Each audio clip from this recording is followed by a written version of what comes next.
Hi there, and welcome to Chapter 2, Read Aloud of The Great Gatsby by F. Scott Fitzgerald. My name is Miss Deming, and I'll be uploading me reading aloud each chapter of The Great Gatsby over the coming weeks for you to use as a free audiobook. So in Chapter 1, we were introduced to our narrator, Nick, and Daisy and Tom, and we got a little glimpse of Gatsby at the very end there. We also met Jordan, who Nick seems to be a little bit interested in, or at least Daisy is interested in getting them together. So now we're going to take a look at Chapter 2, which starts on page 23. About halfway between West Egg and New York, the motor road hastily joins the railroad and runs beside it for a quarter of a mile, so as to shrink away from a certain desolate area of land.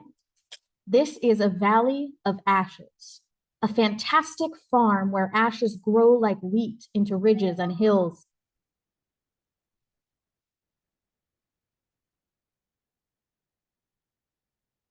And grotesque gardens, where ashes take the forms of houses and chimneys and rising smoke, and finally, with a transcendent effort, of men who move dimly and already crumbling through the powdery air. Occasionally, a line of gray cars crawls along an invisible track, gives out a ghastly creak, and comes to rest. And immediately, the ash-gray men swarm up with leaden spades and stir up an impenetrable cloud, which screens their obscure operations from your sight.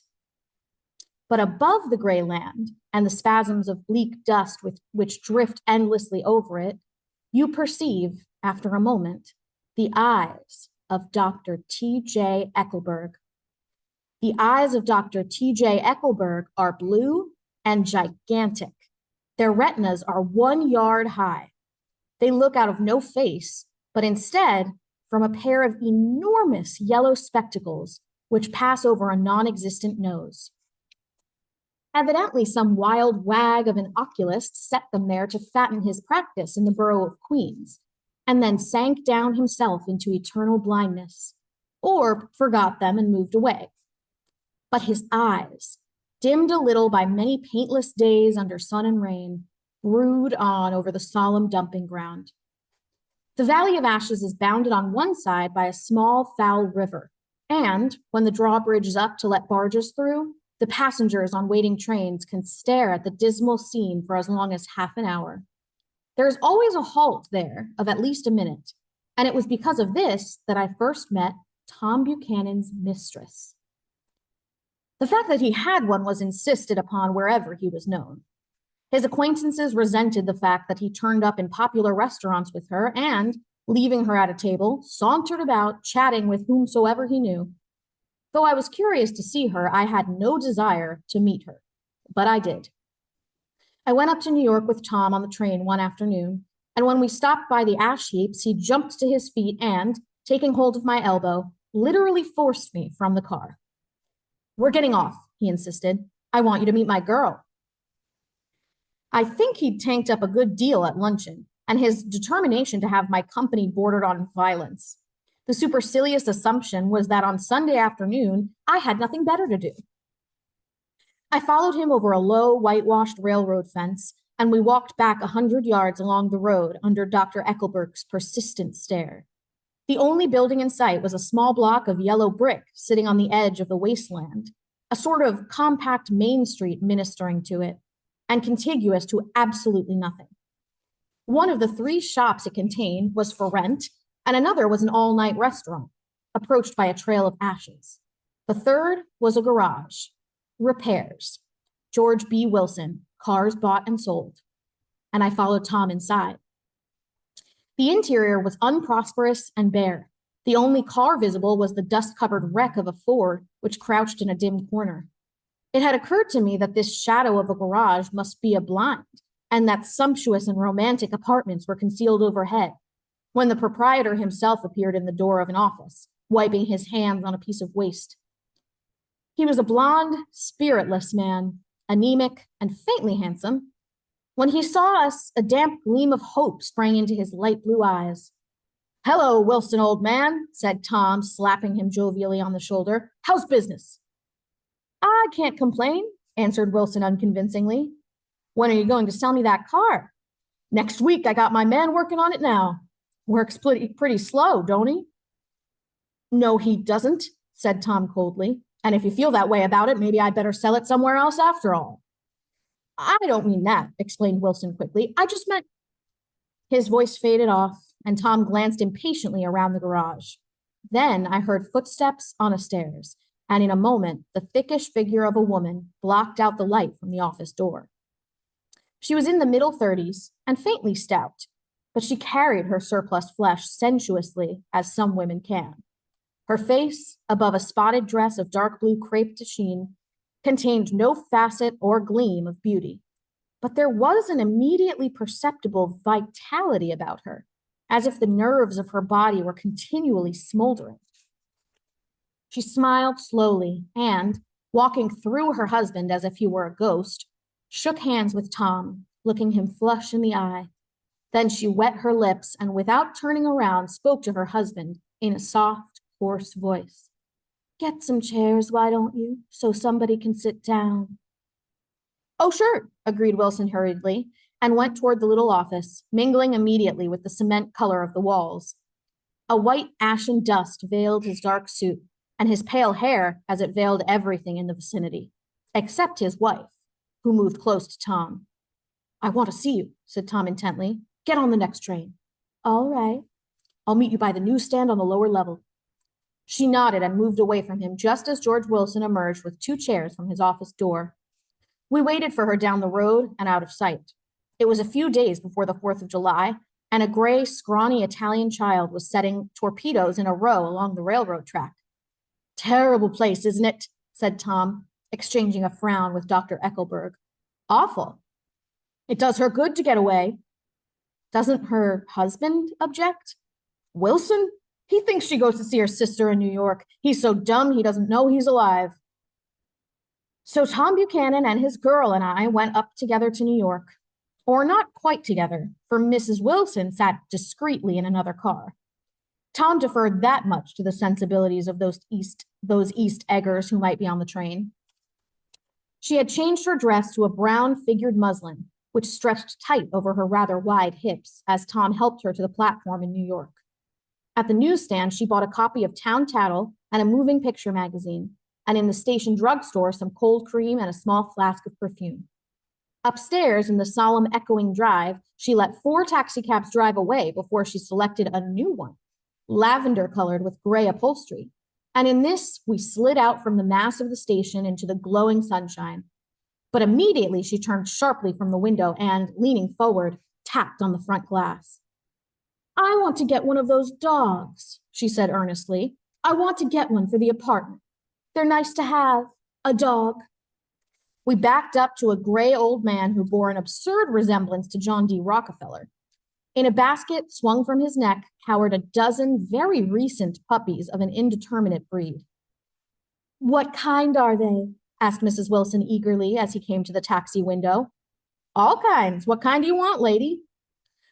I'd like to get one of those police dogs. I don't suppose you got that kind. The man peered doubtfully into the basket, plunged in his hand and drew one up, wriggling by the back of the neck. That's no police dog, said Tom. No, it's not exactly a police dog, said the man with disappointment in his voice. It's more of an Airedale. He passed his hand over the brown wash rag of the back. Look at that coat, some coat. That's a dog that'll never bother you with catching cold. We're on the top of page 28. I think it's cute, said Mrs. Wilson enthusiastically. How much is it? That dog? He looked at it admiringly. That dog will cost you $10. The Airedale, undoubtedly there was an Airedale concerned in it somewhere, though its feet were startlingly white, changed hands and settled down into Mrs. Wilson's lap, where she fondled the weatherproof coat with rapture. Is it a boy or a girl? She asked delicately.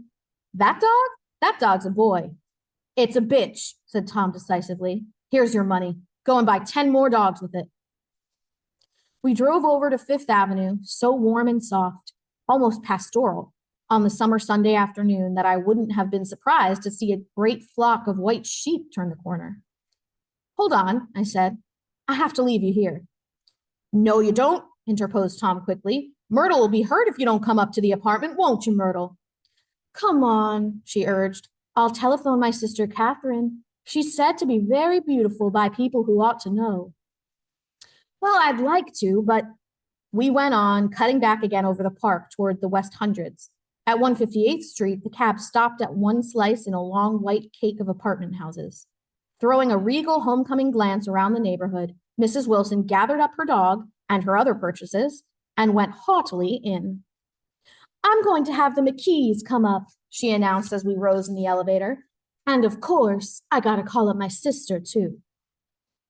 The apartment was on the top floor, a small living room, a small dining room, a small bedroom, and a bath. The living room was crowded to the doors with a set of tapestried furniture entirely too large for it, so that to move about was to stumble continually over scenes of ladies swinging in the gardens of Versailles. The only picture was an over-enlarged photograph, apparently a hen sitting on a blurred rock. Looked at from a distance, however, the hen resolved itself into a bonnet, and the countenance of a stout old lady beamed down into the room. Several old copies of Town Tattle lay on the table together with a copy of Simon Called Peter and some of the small scandal magazines of Broadway. Mrs. Wilson was first concerned with the dog. A reluctant elevator boy went for a box full of straw and some milk, to which he added on his own initiative a tin of large, hard dog biscuits, one of which decomposed apathetically in the saucer of milk all afternoon. Meanwhile, Tom brought out a bottle of whiskey from a locked bureau door. I have been drunk just twice in my life, and the second time was that afternoon. So everything that happened has a dim, hazy cast over it, although until after 8 o'clock, the apartment was full of cheerful sun. Sitting on Tom's lap, Mrs. Wilson called up several people on the telephone. Then there were no cigarettes, and I went out to buy some at the drugstore on the corner. When I came back, they had disappeared. So I sat down discreetly in the living room and read a chapter of Simon Called Peter. Either it was terrible stuff or the whiskey distorted things, because it didn't make any sense to me. Just as Tom and Myrtle, after the first drink Mrs. Wilson and I called each other by our first names, reappeared, company commenced to arrive at the apartment door. The sister, Catherine, was a slender, worldly girl of about 30, with a solid, sticky bob of red hair and a complexion powdered milky white. Her eyebrows had been plucked and then drawn on again at a more rakish angle, but the efforts of nature toward the restoration of the old alignment gave a blurred air to the face. When she moved about, there was an incessant clicking as innumerable pottery bracelets jingled up and down upon her arms. She came in with such a proprietary haste and looked around so possessively at the furniture that I wondered if she lived there. But when I asked her, she laughed immoderately, repeated my question aloud, and told me she lived with a girlfriend at a hotel. Mr. McKee was a pale, feminine man from the flat below. He had just shaved, for there was a white spot of lather on his cheekbone, and he was most respectful in his greeting to everyone in the room. He informed me that he was in the artistic game, and I gathered later that he was a photographer and had made the dim enlargement of Mrs. Wilson's mother, which hovered like an ectoplasm on the wall. His wife was shrill, languid, handsome, and horrible. She told me with pride that her husband had photographed her 127 times since they had been married. Mrs. Wilson had changed her costume some time before and was now attired in an elaborate afternoon dress of cream-colored chiffon, which gave out a continual rustle as she swept about the room. With the influence of the dress, her personality had also undergone a change. The intense vitality that had been so remarkable in the garage was converted into impressive hauteur. Her laughter, her gestures, her assertions became more violently affected moment by moment. And as she expanded, the room grew smaller around her, until she seemed to be revolving on a noisy, creaking pivot through the smoky air. My dear, she told her sister in a high, mincing shout, most of these fellas will cheat you every time. All they think of is money. I had a woman up here last week to look at my feet, and when she gave me the bill, you'd have thought she had my appendicitis out. What was the name of the woman? Asked Mrs. McKee. Mrs. Eberhardt. She goes around looking at people's feet in their own homes. I like your dress, remarked Mrs. McKee. I think it's adorable. Mrs. Wilson rejected the compliment by raising her eyebrow in disdain. It's just a crazy old thing, she said. I just slip it on sometimes when I don't care what I look like. But it looks wonderful on you, if you know what I mean, pursued Mrs. McKee. If Chester could only get you in that pose, I think he could make something of it. We all looked in silence at Mrs. Wilson, who removed a strand of hair from over her eyes and looked back at us with a brilliant smile. Mr. McKee regarded her intently with his head on one side, and then moved his hand back and forth slowly in front of his face. I should change the light, he said after a moment. I'd like to bring out the modeling of the features, and I'd try to get a hold of all the back hair. I would think of changing the light, cried Mrs. McKee. I think it's... Her husband said, shh, and we all looked at the subject again, whereupon Tom Buchanan yawned audibly and got to his feet. You McKees have something to drink, he said. Get some more ice and mineral water, Myrtle, before everybody goes to sleep. I told that boy about the ice. Myrtle raised her eyebrows in despair at the shiftlessness of the lower orders. These people, you have to keep after them all the time. She looked at me and laughed pointlessly. Then she flounced over to the dog, kissed it with ecstasy, and swept into the kitchen, implying that a dozen chefs awaited her orders there. I've done some nice things out on Long Island, asserted Mr. McKee. Tom looked at him blankly. 2 of them we have framed downstairs. 2 what? Demanded Tom. 2 studies. One of them I call Montauk Point, the gulls, and the other I call Montauk Point, the sea. The sister Catherine sat down beside me on the couch. Do you live down on Long Island too? She inquired. I live at West Egg. Really? I was down there at a party about a month ago at a man named Gatsby's. Do you know him? I live next door to him. Well, they say he's a nephew or cousin of Kaiser Wilhelm's. That's where all his money comes from. Really? She nodded. I'm scared of him. I'd hate to have him get anything on me. This absorbing information about my neighbor was interrupted by Mrs. McKee's pointing suddenly at Catherine. Chester, I think you could do something with her, she broke out. But Mr. McKee only nodded in a bored way and turned his attention to Tom. I'd like to do more work on Long Island if I could get the entry. All I ask is that they should give me a start. Ask Myrtle, said Tom, breaking into a short shout of laughter as Mrs. Wilson entered with a tray. She'll give you a letter of introduction, won't you, Myrtle? Do what? She asked, startled. You'll give McKee a letter of introduction to your husband so he can do some studies of him? His lips moved silently for a moment as he invented. George B. Wilson at the gasoline pump, or something like that. Catherine leaned close to me and whispered in my ear, Neither of them can stand the person they're married to. Can't they? Can't stand them. She looked at Myrtle and then at Tom. What I say is, why go on living with them if they can't stand them? If I was them, I'd get a divorce and get married to each other right away. Doesn't she like Wilson either? The answer to this was unexpected. It came from Myrtle, who had overheard the question, and it was violent and obscene. You see, cried Catherine triumphantly. She lowered her voice again. It's really his wife that's keeping them apart. She's a Catholic, and they don't believe in divorce. Daisy was not a Catholic, and I was a little shocked at the elaborateness of the lie. When they do get married, continued Catherine, they're going west to live for a while until it blows over. It'd be more discreet to go to Europe. Oh, do you like Europe? She exclaimed surprisingly. I just got back from Monte Carlo. Really? Just last year I went over there with another girl. Stay long? No, we just went to Monte Carlo and back. We went by way of Marseille. We had over $1,200 when we started, but we got gypped out of all of it in 2 days in the private rooms. We had an awful time getting back, I can tell you. God, how I hated that town. The late afternoon sky bloomed in the window for a moment, like the blue honey of the Mediterranean. Then the shrill voice of Mrs. McKee called me back into the room. I almost made a mistake, too, she declared vigorously. I almost married a little kike who'd been after me for years. I knew he was below me. Everybody kept saying to me, Lucille, that man's way below you. But if I hadn't met Chester, he'd have got me for sure. Yes, but listen, said Myrtle Wilson, nodding her head up and down. At least you didn't marry him. I know I didn't. Well, I married him, said Myrtle ambiguously, and that's the difference between your case and mine. Why did you, Myrtle? Demanded Catherine. Nobody forced you to.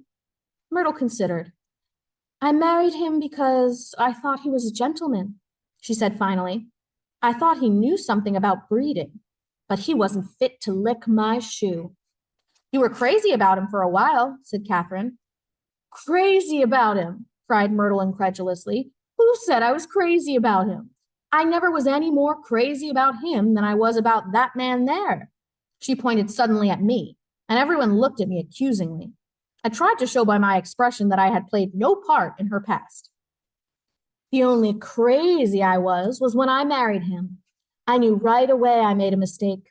He borrowed somebody's best suit to get married in and never even told me about it. And the man came after it one day when he was out. She looked around to see who was listening. Oh, is that your suit? I said. This is the first I ever heard about it. But I gave it to him, and then I lay down and cried to beat the band all afternoon. She really ought to get away from him, resumed Catherine to me. They've been living over that garage for 11 years, and Tom's the first sweetie she ever had. The bottle of whiskey, a second one, was now in constant demand by all present, excepting Catherine, who felt just as good on nothing at all. Tom rang for the janitor and sent him for some celebrated sandwiches, which were a complete supper in themselves. I wanted to get out and walk eastward toward the park through the soft twilight, but each time I tried to go, I became entangled in some wild, strident argument which pulled me back, as if with ropes, into my chair. Yet, high over the city, our line of yellow windows must have contributed their share of human secrecy to the casual watcher in the darkening streets, and I was him too, looking up and wondering. I was within and without, simultaneously enchanted and repelled by the inexhaustible variety of life. We're on the top of page 36. Myrtle pulled her chair close to mine, and suddenly her warm breath poured over me the story of her first meeting with Tom. It was on the two little seats facing each other that are always the last ones left on the train. I was going up to New York to see my sister and spend the night. He had on a dress suit and patent leather shoes, and I couldn't keep my eyes off him. But every time he looked at me, I had to pretend to be looking at the advertisement over his head. When we came into the station, he was next to me, and his white shirt front pressed against my arm. And so I told him I'd have to call a policeman. But he knew I lied. I was so excited that when I got into a taxi with him, I didn't hardly know I wasn't getting into a subway train. All I kept thinking about, over and over, was, you can't live forever. You can't live forever. She turned to Mrs. McKee, and the room rang full of her artificial laughter. My dear, she cried, I'm going to give you this dress as soon as I'm through with it. I've got to get another one tomorrow. I'm going to make a list of all the things I've got to get, a massage and a wave and a collar for the dog and one of those cute little ashtrays where you touch a spring and a wreath with black silk bow for a mother's grave that'll last all summer. I got to write down a list so I won't forget all the things I got to do. It was 9 o'clock. Almost immediately afterward, I looked at my watch and found it was 10. Mr. McKee was asleep on a chair with his fists clenched in his lap, like a photograph of a man of action. Taking out my handkerchief, I wiped from his cheek the remains of the spot of dried lather that had worried me all the afternoon. The little dog was sitting on the table looking with blind eyes through the smoke, and from time to time, groaning faintly. People disappeared, reappeared, made plans to go somewhere, and then lost each other, searched for each other, found each other a few feet away. Sometime toward midnight, Tom Buchanan and Mrs. Wilson stood face to face discussing, in impassioned voices, whether Mrs. Wilson had any right to mention Daisy's name. Daisy, Daisy, Daisy, shouted Mrs. Wilson. I'll say it whenever I want to. Daisy, Making a short, deft movement, Tom Buchanan broke her nose with his open hand. Then there were bloody towels upon the bathroom floor, and women's voices scolding, and high over the confusion, a long, broken wail of pain. Mr. McKee awoke from his doze and started in a daze toward the door. When he had gone halfway, he turned around and stared at the scene. his wife and Catherine scolding and consoling as they stumbled here and there among the crowded furniture with articles of aid, and the despairing figure on the couch, bleeding fluently and trying to spread a copy of Town Tattle over the tapestry scenes of Versailles. Then Mr. McKee turned and continued on out the door. Taking my hat from the chandelier, I followed.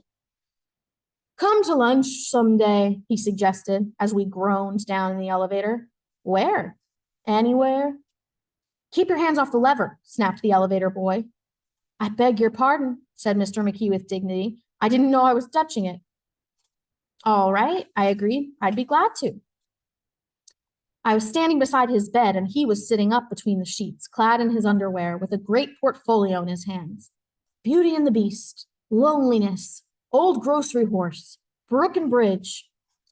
Then I was lying half asleep in the cold lower level of the Pennsylvania station, staring at the Morning Tribune and waiting for the 4 o'clock train. That was chapter 2 of The Great Gatsby. Tune in a couple days for the audiobook of chapter 3, which starts on page 39. I hope that you enjoyed it, and I'll see you next time.